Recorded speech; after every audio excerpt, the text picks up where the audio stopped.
సచ్చిదానందే సత్ చిత్ సుఖం.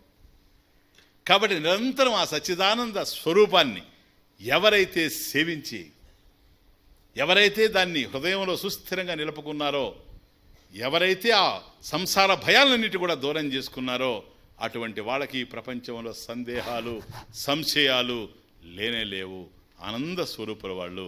నహి రే నహి శంక, నహి రే నహి శంక కాచే, నహి రే నహి శంక కాచిత్, నహి రే నహి శంక.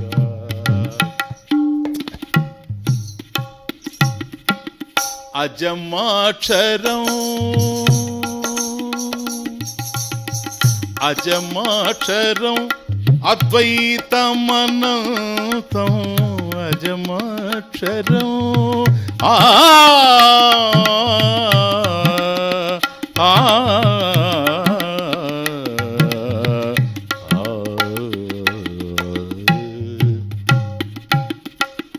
అజమాక్షరం అద్వైతమనంతం, అజమాక్షరం అద్వైతమనంతం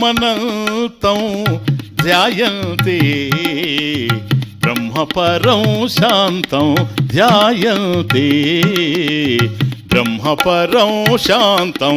నహి రే నహి శంక కాచేత్, నహి రే నహి శంక కాచిత్, నహి రే నహి శంక. ఏ త్యజంతి బహుతర పరితాపం, ఏ త్యజంతి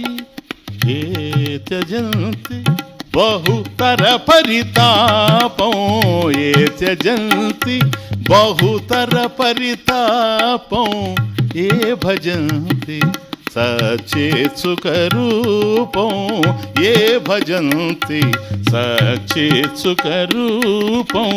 నహి రే నహి శంక కాచిత్, నహి రే నహి శంక కాచిత్, నహి రే నహి శంక.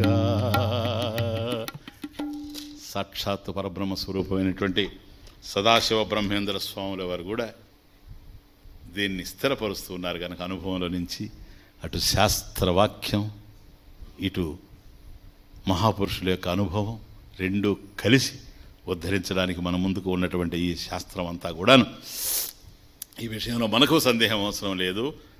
భవ భయ ఖేద. కాబట్టి భయం ఇప్పుడు వస్తుంది అంటే రెండు వస్తాయి. ఒకటి చీకటిలో భయం, రెండు మృత్యువులో భయం. అంతే.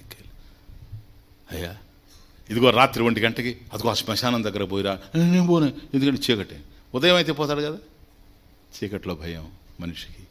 ఆ చీకటే అజ్ఞానం, అదే తిమిరం, అజ్ఞాన తిమిరం. కనుక చనిపోతామంటే ఎవరికైనా భయమే. కానీ జ్ఞానం గనక కలిగితే అది చాలా చిన్న విషయం. ఎందుకని నేను చనిపోతూ ఉంటే నేను దుఃఖపడాలి, ఏదో చచ్చిపోతుంటే నేను బాధపడాల్సిన అవసరం. దేహం చచ్చిపోతా ఉంది, నాకేం సంబంధం. క్షేత్రజ్ఞం చాపి మాం విద్ధి సర్వక్షేత్రేషు భారత్. నేను కాదు కదా. ఇదం శరీరం కౌంతేయ, ఇది శరీరం, నీకు తెలుస్తూ ఉంది. ఇది పంచభౌతికం, ఇది ఏ రోజైనా సరే మట్టిలో కలిసిపోద్ది, పిడికిడ బూడిదిగా మారిపోద్ది. కానీ నీవు ఆత్మవి, నీవు నశించేటువంటి కాదు. ఓ